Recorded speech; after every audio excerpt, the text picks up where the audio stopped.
সারা বছর অপেক্ষা করি কবে শীত আসবে আর কবে আমি এই রেসিপিটা তৈরি করব। ভীষণ পছন্দের একটা রেসিপি এবং ভীষণ মজার। বাজারে কিন্তু এখন খুব ভালো ফ্রেশ ফুলকপি পাওয়া যাচ্ছে, সেখান থেকে আজকে আমি একটা ফুলকপি কিনে নিয়ে এসেছি। যারা এই মুহূর্তে আমার ভিডিওটি দেখছেন আশা করব সবাই আমার পেজটিতে ফলো দিয়ে আমার পাশেই থাকবেন। চলে যাচ্ছি রেসিপিতে। 4 থেকে 5টি পেঁয়াজ আমি এইভাবে ছোট ছোট করে টুকরা করে নিয়েছি। এরপরে কিছু ফুলকপি এইভাবে ছোট ছোট টুকরা করে নিয়েছি ইন্ডিয়ান রসুন। আপনি দেশি রসুনও ব্যবহার করতে পারেন। আমার বাসায় ইন্ডিয়ান রসুন ছিল, তাই আমি ইন্ডিয়ান রসুনের কোয়া এইভাবে ছিলে নিয়ে নিচ্ছি। কিছু কাঁচামরিচ নেব, এগুলোর বটু ছাড়িয়ে নেব। আজকে আমি যে উপকরণগুলো ব্যবহার করছি সবগুলোই কিন্তু একদম ফ্রেশ টাটকা, মাত্র বাজার থেকে নিয়ে আসা। টাটকা হলে রেসিপির স্বাদটা অনেক গুণ বেড়ে যায়। নিয়ে নিচ্ছি একটা টমেটো ছোট ছোট টুকরা করে, আর সর্বশেষ নিয়ে দিব কিছু টাটকা ধনেপাতা। ধনেপাতাগুলো কিন্তু এখন বেশ ফ্লেভার বের হচ্ছে।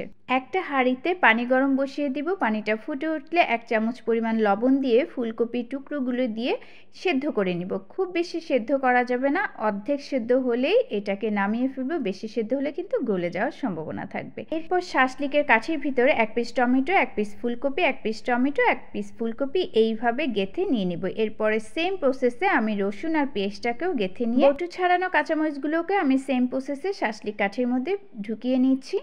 এই তো কমপ্লিট। এখন আমি এগুলোর উপরে খুব ভালোভাবে একটু লবণ ছিটিয়ে দিব।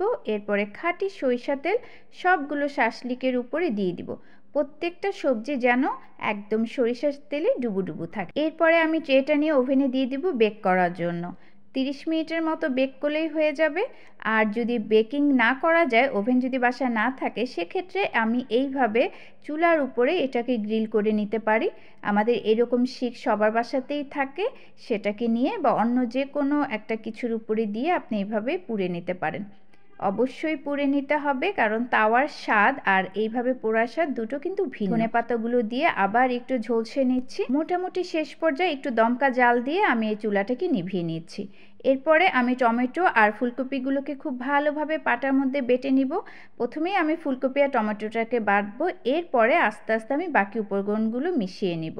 আপনার যদি মনে হয় যে আপনার লবণ প্রয়োজন, সেক্ষেত্রে আপনি এক্সট্রা একটু লবণ এই ক্ষেত্রে দিয়ে নিতে পারেন। এরপর আমি রসুন আর পেস্টটাকে ভালোভাবে মিশিয়ে নিচ্ছি। বাকি থাকলো কাঁচামরিচ, সেটা আর ধনেপাতা সব একসাথে দিয়ে এখন খুব ভালোভাবে বেটে নিব। বাটার সময় আমি আরও 1 চা চামচ খাঁটি সরিষা তেল দিয়ে দিয়েছি। এরপরে আমি আবার কিছুক্ষণ এটাকে বেটে নিয়েছি। এই তো কমপ্লিট আমার ফুলকপি আর টমেটোর পোড়া মজাদার ভর্তা।